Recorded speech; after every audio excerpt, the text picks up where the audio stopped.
So, hello everyone, and I'm delighted to be here with Dion Johnson, who's authored a magnificent and marvellous book called Influential Woman. So, Dion, what do we need to know about this great book that you've created? Well, I really want the book to be, first of all, a celebration of women, celebrating the fact that we are rising to great heights in marketplace leadership. It always really baffles me a little bit when I think about the fact that not that long ago, maybe even 50, 60, 70 years ago, there just weren't women in high level marketplace leadership. We just didn't do that.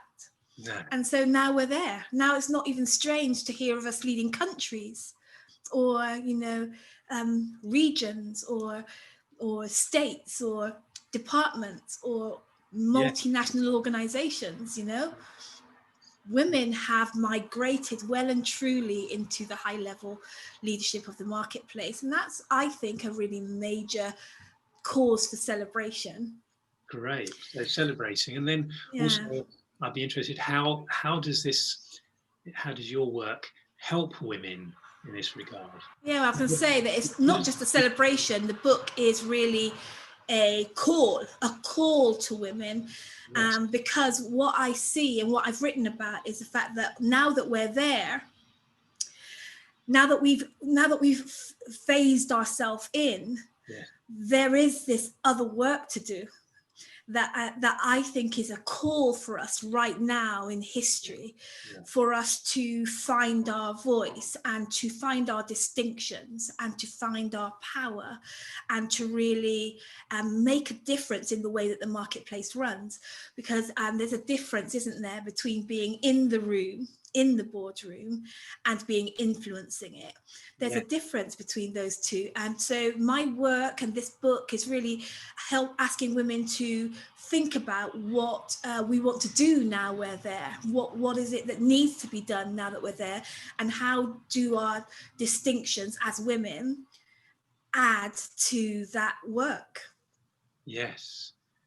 Fabulous. So what sort of things do you, you mentioned that you've got at least, I think, 7 areas that you can, as a woman, look at and work on, which is in your book. Can you just outline some of those? Would you like to do that? Yeah, so the premise of the book is that marketplace systems, the system that governs the way that the marketplace operates, is like a powerful king. It's like a powerful king. It's like a sovereign king. And what this king says goes. What he decrees is law. Right. How he functions is trend. He is a sovereign, mighty king. The problem is with this system, it's not a person, obviously. It's not a man. It is a multifaceted, really complex human system that I'm calling this king. And this king, under his reign, we can see the results. People are unhappy. There are so many people who are just really, most people, 63% in the survey that I did myself, and it's mimicked in lots of different studies, that people are really unhappy serving under this king. And the impact is really unequal. It's an unlevel playing field that he creates, so that there are whole groups of people that just don't do well under this king's reign and rule. He's a power-hungry king, and he really believes that in order to win, somebody's got to lose. And so he sets up his kingdom, really in this way, and he's oblivious almost, or indifferent to the suffering of the people under his reign. And so we see the effects of that in our world. We see it on the news, we see it in our newspapers, we see it on the headlines. We see how this unhappiness is causing wars and rumors of wars. We see that it's causing, mental ill health. That's become a really big focus right now. Racism, all the inequalities in all of its forms are raging under the rule of this marketplace king. And so the premise of the book is that this king needs a queen in order for him to have a change of heart. And so I'm calling the women who are also part of this system. We are the women that have climbed and pushed and pressed to find her way into the leadership conversation of this mighty king. Now we're being called to ascend to a whole new level of influence with this king. Now we are being, I say, called to ascend to our thrones, ascend to our queenly influence, our power to influence this complex human system, to make it have a change of heart, to allow it to be more loving, compassionate, and more conducive to a greater good. Fantastic. Yeah. How will we see? Well, I think I have two questions. Is how will a woman know when she's reached that point, and what will be the results that you would love to see as a result of? Yeah. So how will she know she's reached? Well, the premise of the book is that we don't get there by accident. We don't get there automatically. We don't get there just because we're in the room. That's why the book is a call. It's a call to women to be intentional about their own growth and development and evolution as influencers. Because in the book, I talk about 3 levels of influence. So that we all start off as baby influencers or child influencers. Yeah. And, that child from infancy, right the way through toddlerhood, if you like, that child is learning about influence, learning who's influential, learning how influence happens, learning, how things are done around here. Yeah. So, this baby influencer, this child influencer is very much like, take, like a sponge, absorbing how things are done. For me, when I was a child, and I don't think child is an age thing, it's a level of leadership. So when I was a child in leadership, I really heard loud and clear that women like me, Black women, Christian Black women, definitely weren't the ones who had the influence, definitely weren't the ones who said how things were done around here. Like, this is as a child influencer, and remember, it's not an age, it is a level of leadership. These children influencers are learning how it's done. Yes.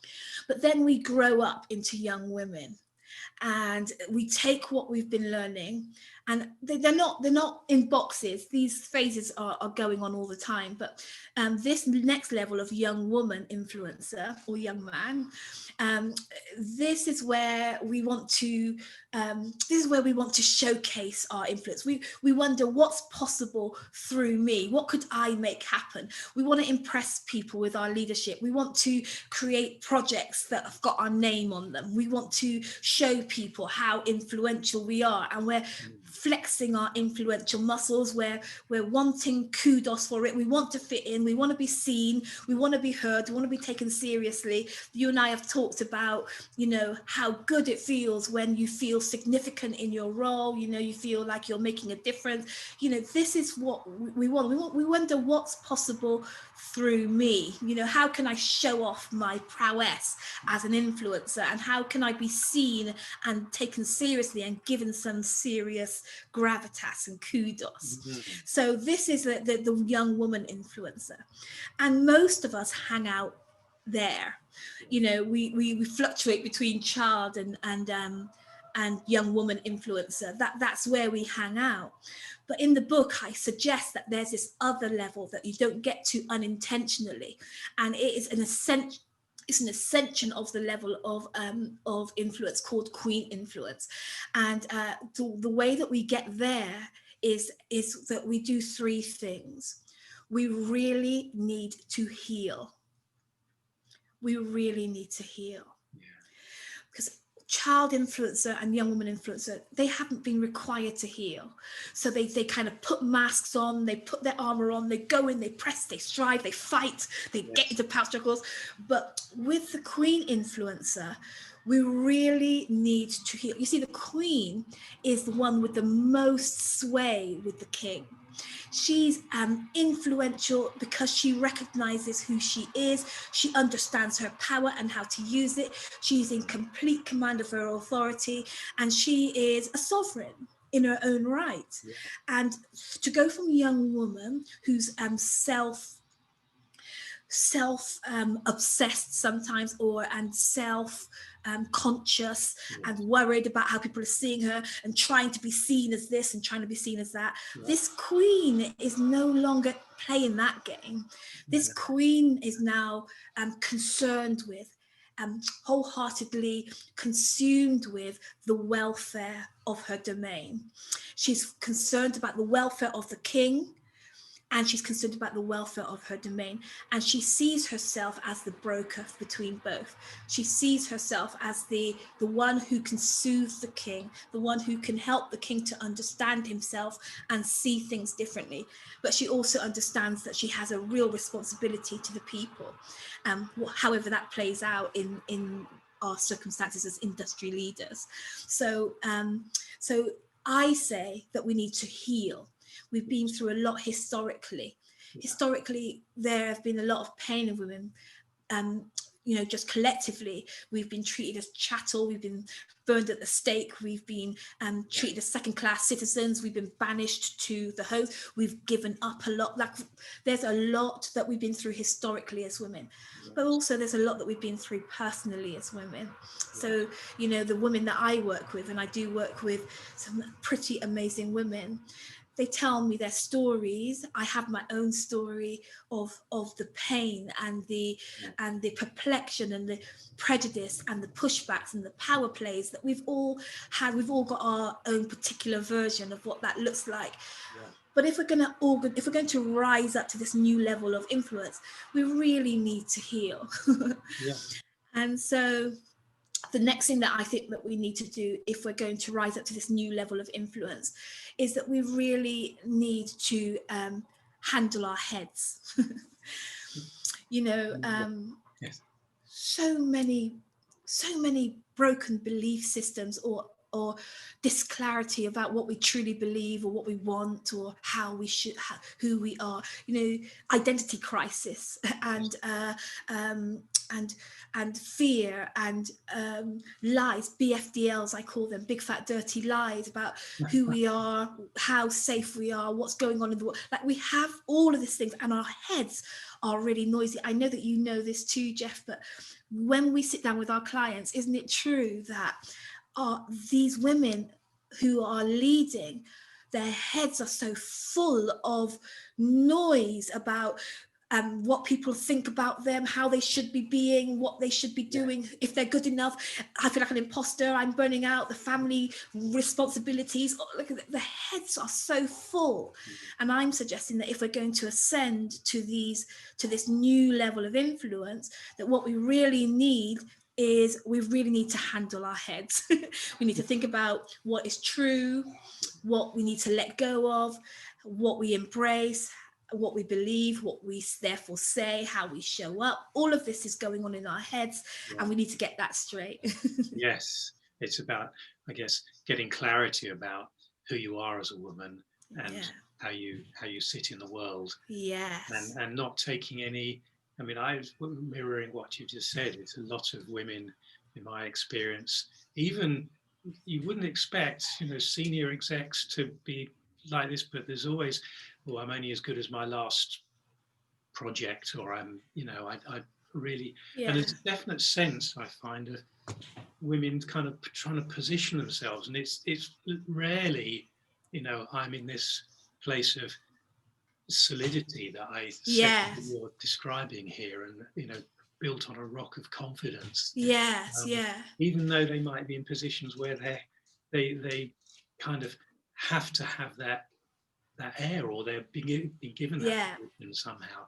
It's actually, the ownership of it. And I love the way you're describing it. So what's the third? So we've got healing, we've got the clarity of thought, and what's the next? The next thing that we have to do if we're going to ascend to this new height of influence is we have to prepare our hook. We have to prepare our hook.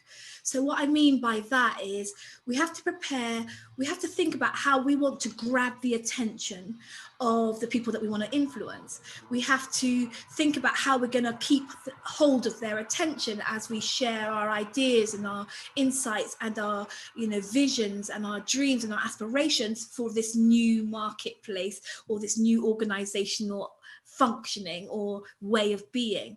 And so that is about us thinking about what it is that we want to say, thinking about what our answers are, thinking about what our suggestions and our frameworks and our models are, and what it is that we want to see. We're preparing ourselves to be really high level communicators, influential change makers in our field. So oftentimes, when I know that you'll want to mirror this too, Geoff, that when we sit down with brilliant women, I was just going to say like us, but you know what I mean, that high level leadership, that what I find is that we know what's not working, we know what we don't like, we know what makes us frustrated, and we know that what makes us fed up, and we know why we're disgruntled and what we want to see, and what we care about, but we're not great at really preparing to influence the shift. It's almost like we think that this is just the way it is, and I'm just the one who has to juggle it like this.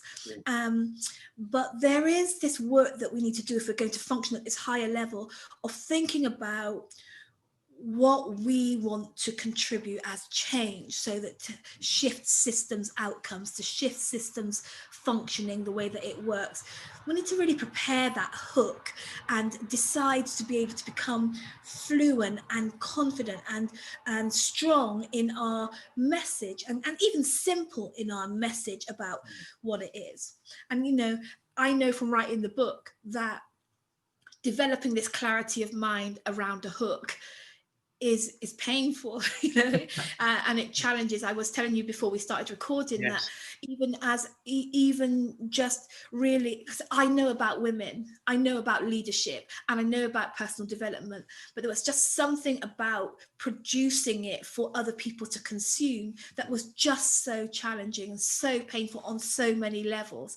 Well, I find that that's not uncommon, that if we get serious, if we stop the if we learn how to manage the pressure and get out of the pain long enough to think about being intentional with our growth as queen influencers, then we invariably come up against the need to start to unravel our message, unravel our wares, and produce them and package them for consumption of the king.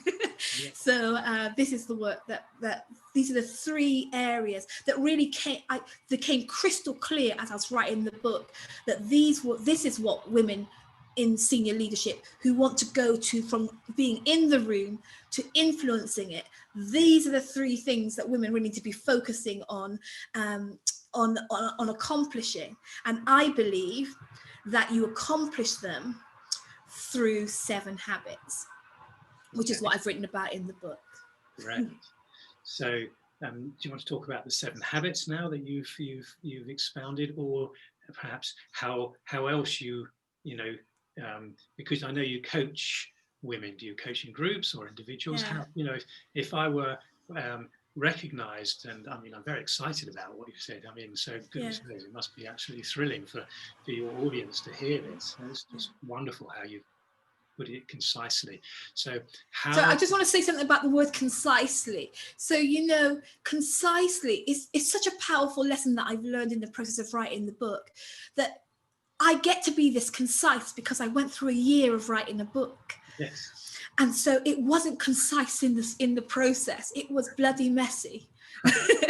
And so I just want that to be an encouragement, because I've been told, as I've been having these conversations, how clear it is and how concise it is, and you know, and yet on the other hand, I see women who have something very powerful to say, but because they don't have this level of clarity, they're just not saying it.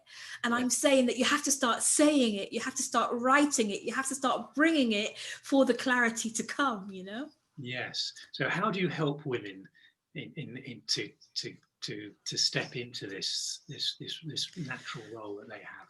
Yeah, so that's a really big question. But logistically, I work with women one-to-one. We have conversations. I like to say that conversation is my medicine of choice, because I'm a healer, essentially. I really care about the woman behind the title. And I believe that if you help the woman behind the title, then the leadership takes care of itself. And so I'm a healer, essentially, and my medicine of choice is conversation.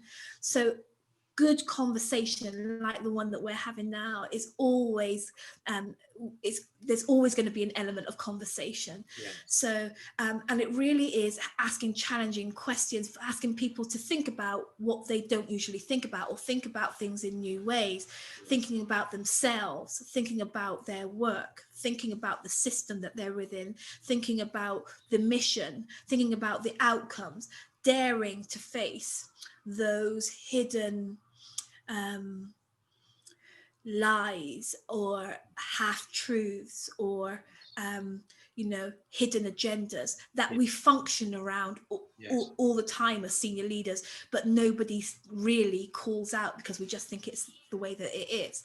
So these are the conversations around these is always the way that I go. And I work one-to-one with my clients, or we work in small groups. And in 2021, it's going to be a whole, because now with the book, there's going to be a whole new array of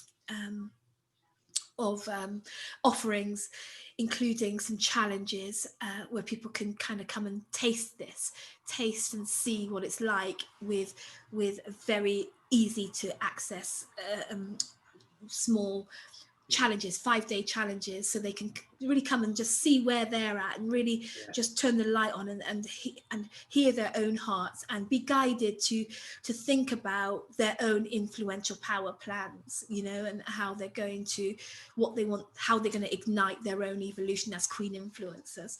So there's that. And then there'll be a lot more gatherings, because I really believe that as women, we're supposed to we're not supposed to do this alone. We're supposed to be there for each other. And so next year I'll be launching the International Gathering of Influential Women, which will be a platform where influential women can gather and grow and ascend to whole new heights of influence. So that's coming. Wow. Gosh. Well, that's really, really wonderful, really exciting. And yes, I mean, I do want to acknowledge you as well, because I've known you for several years, and I've kind of followed your efforts through this book, and I know it hasn't been easy for you, but not at all. I mean, what a trailblazer! You're showing women how to face this, and now actually support other women in going through what they're going through to reach this kind of maturity of being the queen on the stage of influence. Passionate about the work. And just touching on what you've just said, like, you and I have spent hours in conversation. We've been around and around this topic. We've looked at it in and out. We've got excited. We've even shed a tear or two. It's really powerful when you have people in your corner who care about the same things as you, and who have skills, that you can draw on and who can contribute to your development. You know, that this is really powerful, and my movement is definitely not an anti-men movement. My movement is a let's get ready to work powerfully with the men in our lives and our leadership so that we can really shift the needle on inequality and all our big problems. I'm actually getting goosebumps listening to you say that. Yeah. It's quite extraordinary. I mean, I can really feel the energy and the passion that you have for this. And so I think... So just touching on that, you see, just touching on what you've just said about you really feeling it, it's because it's real. Yes. That this journey, you've just told everyone that you've seen my journey, it's real. Yeah. And if we're going to reach this kind of level of connectability, magnetism, you know, the kind of way that people can sniff bullshit. Yes. People can sniff. It doesn't have any impact. It's easily dispersible. It's not solid. Well, it's fake. But it's fake, right? But when you go through the process, like, I'm not trying to give you goosebumps.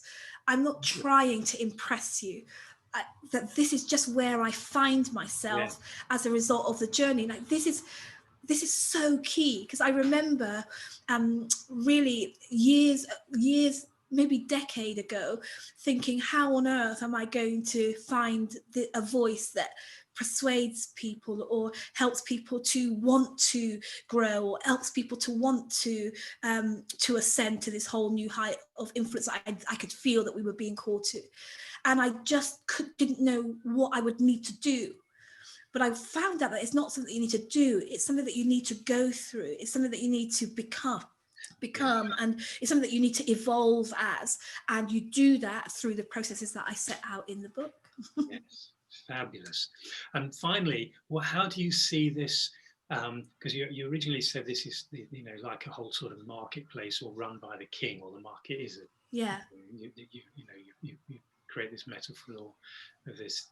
So how do you now see, you know, how would you love society to change, or to, what would it be like in, I don't know, next year or 5 years? The women stepping into their influence and moving up into this power that they, you know, absolutely have. Yeah. And you know, it's like they're so ultimately, I think the king needs a change of heart. So the way that the marketplace runs right now is very much about power and money. It really is that simple. Yeah. And so there isn't really much that this king wouldn't do to not have a sense of power and a sense of wealth. Yes. There really isn't much that this king wouldn't do.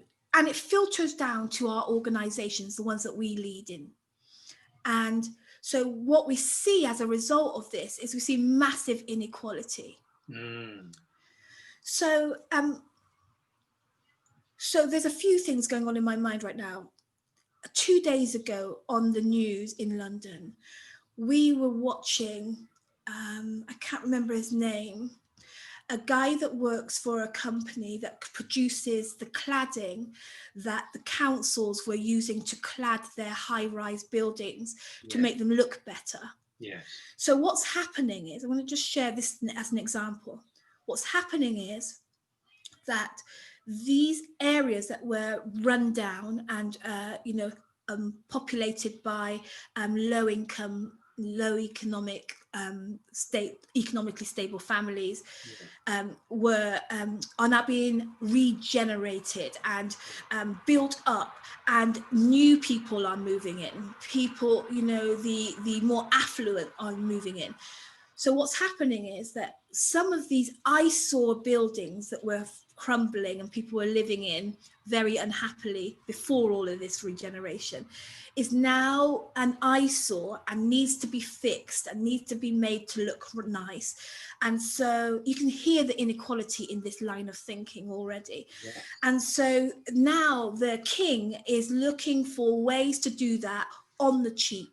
Yes. on the cheap, just, you know, we can't leave it the way it is because it's not going to be good for the people that we want to come and populate this area. So let's do it, but let's do it on the cheap. Yeah. And so what we have is this cheap cladding that it's very combustible. So anything happens, the building is gone. And then there is more money spent for proper cladding. And so somewhere in the king's rooms, there was a discussion about which one we should have, which one we should present, which one we should use. And we know the story. Yes. They go for the cheap one, and the building catches a light, and real people die. Yes. And 2 days ago we had, so what was happening when in 2017 when this happened was I was saying that I know that there were conversations about which cladding. There were discussions about the budget and how this would go. And around that table, somebody knew that this wasn't good for the people that live in that place. Mm. But nobody felt like that could be raised around that table. Nobody felt like we can't put these people who we love and care for at risk in this way. Yeah. Nobody. So 2 days ago, we see a man who's saying, yeah, I was in one of those conversations. I was in several of those conversations. I was part of bringing this to market. And we knew what the risk was. Yeah. But I daren't. I felt uneasy, he said. I felt uneasy. I went to home that night. I was living with my parents at the time. These are his words. I was living with my parents at the time. And, you know, I felt like I told them that I don't think we've done the right thing. And I imagined the parents saying, shut your mouth, boy, you know, don't say anything, you know, just keep your job. Yes. You know, just don't worry. And so he goes back to work the next morning and keeps going back days after that. Yes. And nobody says anything.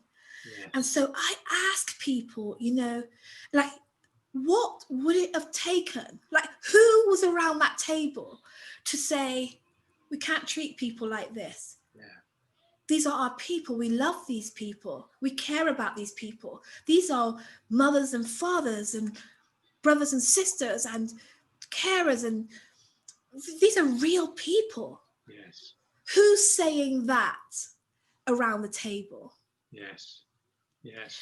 That's just one example, Geoff. Yes. Oh, yes. I mean, it's incredible, isn't it? And how we do feel pressurized. I just what you said, it brings up two things for me. One is that I met a client just last year who I'd coached several years ago, and she'd moved on to a different place. And I said, you know, what sort of things were you talking about in your company? She said, well, one of the things that I did, I went to one of my bosses and said, you know, what do I have to do to get on in this company? And he said, you have to keep quiet. Which is like, oh no. And you know, fortunately she's moved out of that.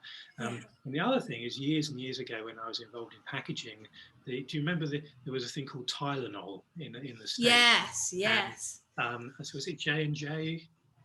Anyway, somebody, I organised a conference in tamper resistant and tamper evident and child resistant packaging, which is a whole other thing. But you know, the decision they made was, okay, we've had a threat that somebody's poisoned one or perhaps a few, so we have to take off millions, literally millions of packs of this stuff out of the stores and dump it at a huge cost. And the boss actually made that decision, whereas he might have said, well, actually, okay, maybe what's the worst that could happen, or 10 people might die. Yeah. And the cost of, you know, giving them all £1 million each is 10 million, but it's taking the stuff off. So I can see that sort of conversation happens in this king zone. Yeah, You're yeah. talking about. And right now, what I'm not suggesting is, because, when something like Grenfell happens, or when some other big thing, when we get found out, then there is all this kind of remedial action. But I want to take it, I want the Queen to come into her own, so that we're not just firefighting, but that we actually have a change of heart, not just put things right when we get it, when we're found out, but that we actually that the king actually begins to understand that we win greater when everyone's winning, when everyone's okay. We need to redefine winning. Yes. I think. Yeah. And I think that women are, this system is so entrenched in one way of winning that it creates this inequality that and I know there are other ways to do it. Like my faith background, my development myself convinces me, I'm fully persuaded that it's not true that to win somebody's got to lose. If we redefine what winning is, if we redefine our vision and have a change of heart about what could be.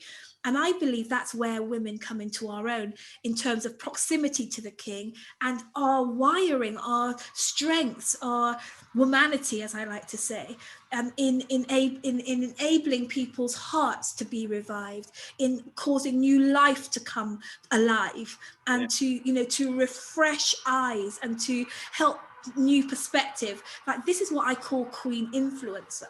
That we have this opportunity to not just cover up, and fix things when we get found out, but to have a genuine change of heart at board level and beyond. That's fantastic. I mean, just with this kind of fixing things, I think when things are going wrong, and the example that you've mentioned, I think that I see things try to get fixed, but they're fixed at the same level of energy, or the same kind of in the same paradigm as everything. So actually, it makes it worse. Yeah, that's so good. That word there, paradigm, is just such a powerful word, because I think we need a new paradigm. And let's be honest, Geoff, we don't know what that is yet. We don't know how that plays out. We don't really know what it looks like in the marketplace. We really don't. And I think it's okay to admit that we don't know. So when George Floyd got murdered, which is another signal of the state of the king, when George Floyd got murdered, I put out a few posts, a few feelers to see where my network were at, what was happening for the women in my network. And I got 3 really distinct responses in all of my inquiry. The first one was just indifference. So, some people who just feel like this is just hype, it's American hype, it's all, because the elections are coming up and it's not anything real. It's not a big problem like people say it is. And the second was shock. So people were horrified that in 2020 racism was real. Like, what?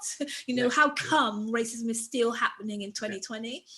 And the third sound, which is the one that grabbed my heart, was the women that said, I know that this is real. My God, this is just this horrific picture of this man being murdered on the street is just a picture of what I can see happening in all kinds of different ways in my realm. But here's the thing, I care deeply. I'm broken by this.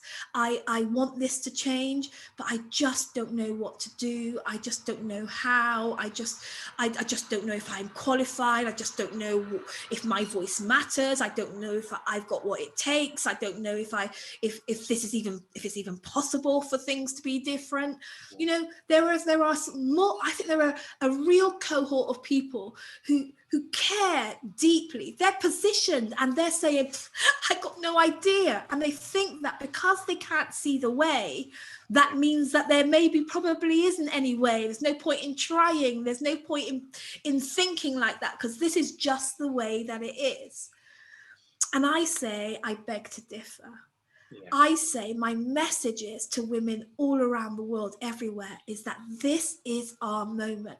That what got us to here in the boardroom isn't what's required to get us there, to where the king has a change of heart. It's not, we need to position ourselves to grow, to handle our heads, to heal, to develop our hooks. Like, we have to do this work, and the opportunities will present themselves. You know, I call it miracle influence will occur. Yes.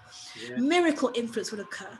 So, you know, that we'll find ourselves, just like I can find myself able to have this conversation this clear with you. Yeah. Like, when I think about a year ago, like how I'm able to have this conversation with you is a miracle.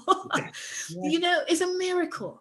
And, you know, the picture that I have in my mind is, you know, when you hear those stories of the baby that got run over by a truck, and this mother runs to the rescue and lifts this truck off this baby. Yeah. You know, like, you know, that's impossible. It's an impossible task to lift the truck off the baby. Yeah. But something in that moment just, it occurs because there's a need. You know, she doesn't have to get ready. She doesn't have to have a conference with herself to say, you know, well, do I want to try? I mean, this truck is a big truck, you know, he's probably already dead, you know, you know, she doesn't have a conference with herself. There's no need to plan it. She just, the impact just shows up. Yes. The strength, the power just shows up. I think that's the sovereignty, isn't it? That's being in. Right. Like, I'm here, I'm going to fix this. Boom. There's no yes. Right. And that's what I think all you need is a desire in your belly to see it different. If you're here now seeing that, you know, if you're rocking yourself to sleep thinking, God, what's going on in our world? That's your clue that you're qualified. That's your clue that you're called to be part of the shifting of it.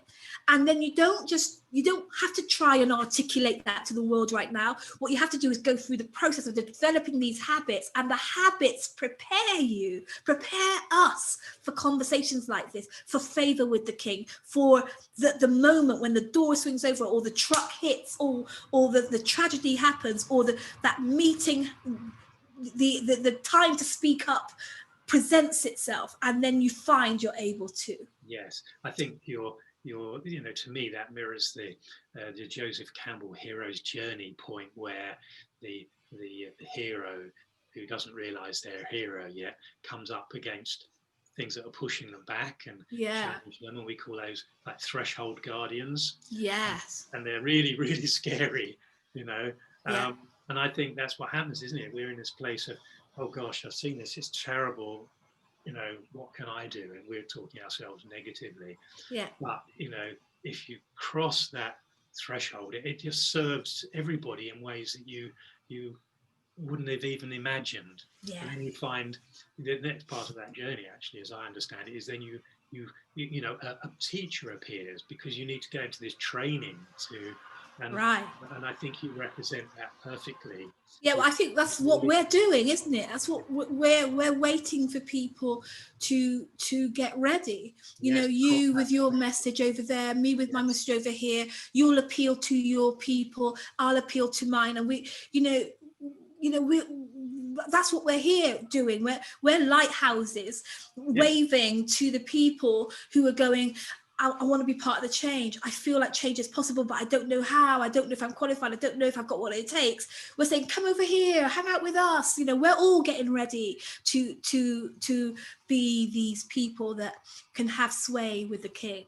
That's fabulous. Fabulous. Well, yeah, that's absolutely wonderful. So I suppose the final thing is, how do people contact you, or should we put a note at the bottom of this video? Yeah, so, you know, I hang out on LinkedIn in social media land, and my website is thewomanologist.com, and the book is available now, so everybody buy a copy. It's November 2020. Yes, go to Amazon, get the book, and the title of the book again is Influential Women, a fresh approach for tackling inequality and leading change at work. Fabulous.